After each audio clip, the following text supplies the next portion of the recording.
I grew up horse and buggy, Amish. My folks were horse and buggy.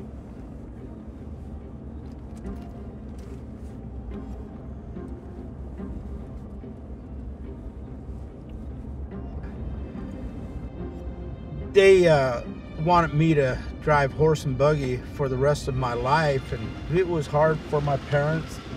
They look at it, and I think they were somewhat amazed by the way it looked.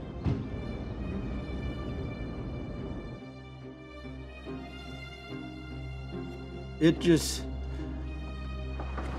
feels like I got more power in that thing than I'm allowed to use.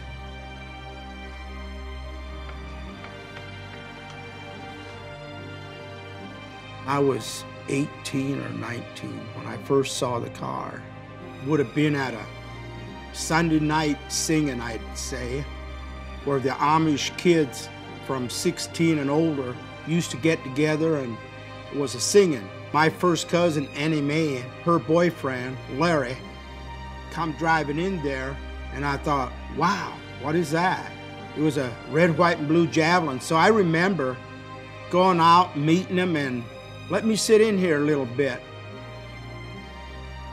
I knew that sooner or later he will have to sell it if he's gonna go Amish. You have to sell your worldly things to get baptized, and in order to get married Amish, you gotta be baptized Amish.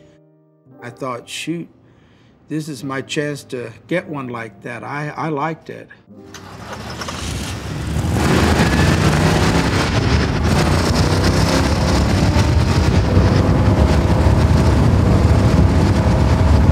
I had a friend, he had this magazine, a muscle car magazine, and he said, look, Fritz, opened the page, and it looked like, I said, yeah, that is it. That's my car there. He says, are you sure? I said, well, yeah, why? And he said, well, there were only 100 built. It said something in the magazine, you got to look at the door trim and the color code and stuff. It said if those 3 items match, you got the real one of the 100. And so it did match.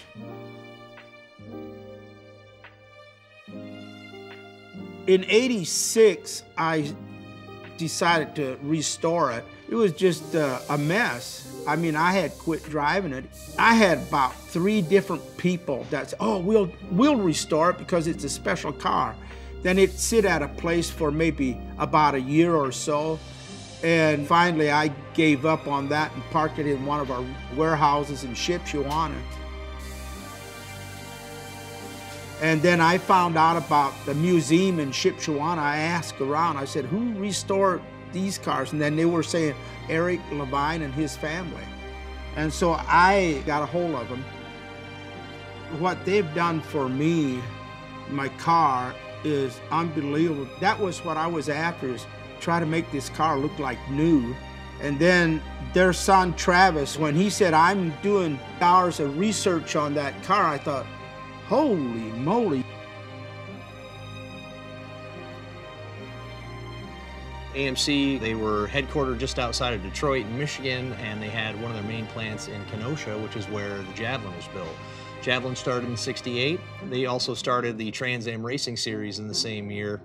And in the process, they brought Mark Donahue over from Chevy at the time. He was a real famous race car driver. And when they came over, they did some paint scheme changes to the race cars. But either way, the car was just built essentially to celebrate their factory racing program. And this particular car was the rarest actual production street legal car that they made. I asked him one day, how are you going to put this thing back together? He took me into a room and said, there's all the parts, and I was just, wow. If they don't get best of show, they're upset. That's the kind of people you want.